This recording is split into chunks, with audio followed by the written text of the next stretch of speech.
Hello friends, నా friend పల్లవి ప్రేమ కథను తెలియజేస్తున్నాను. లైక్ చేయండి, సబ్స్క్రైబ్ చేసుకోండి, అలాగే కామెంట్ చేయండి, రిప్లై ఇస్తాను. నా ఫ్రెండ్ పల్లవి ఒక అందమైన అమ్మాయి. మా కాలేజ్లో అబ్బాయిలను అస్సలు పట్టించుకోదు. చాలా సిన్సియర్గా ఉంటుంది. ఎంతోమంది అబ్బాయిలు ట్రై చేస్తూనే ఉన్నారు కానీ ఎవ్వరికీ పడదు కూడా.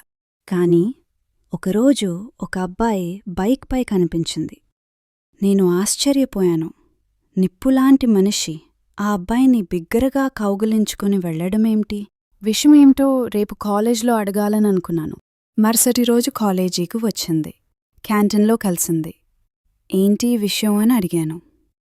నాతో ఒక విషయం దాచాను అన్నది. నేను సుధీర్ను లవ్ చేస్తున్నాను అని చెప్పింది. నేను షాక్ అయ్యాను. ఏంటి, ఇంత అద్భుతమైన విషయం నాకు చెప్పకుండా దాచావ్ అని అడిగా. పల్లవి అంటే నిప్పులాంటి మనిషి అని మీరందరూ అంటుంటే నేను చెప్పలేకపోయాను అంది పల్లవి. మరి నిన్న బైక్పై ఎక్కడికి వెళ్లారు అని అడిగాను. నిన్న సుధీర్ నన్ను వాళ్ల ఫ్రెండ్ రూమ్కి తీసుకెళ్లాడు. సాయంత్రం వరకు ఇద్దరం రూంలోనే ఉన్నాం అని చెప్పి సిగ్గుతో తలదించుకుని వెళ్ళిపోయింది.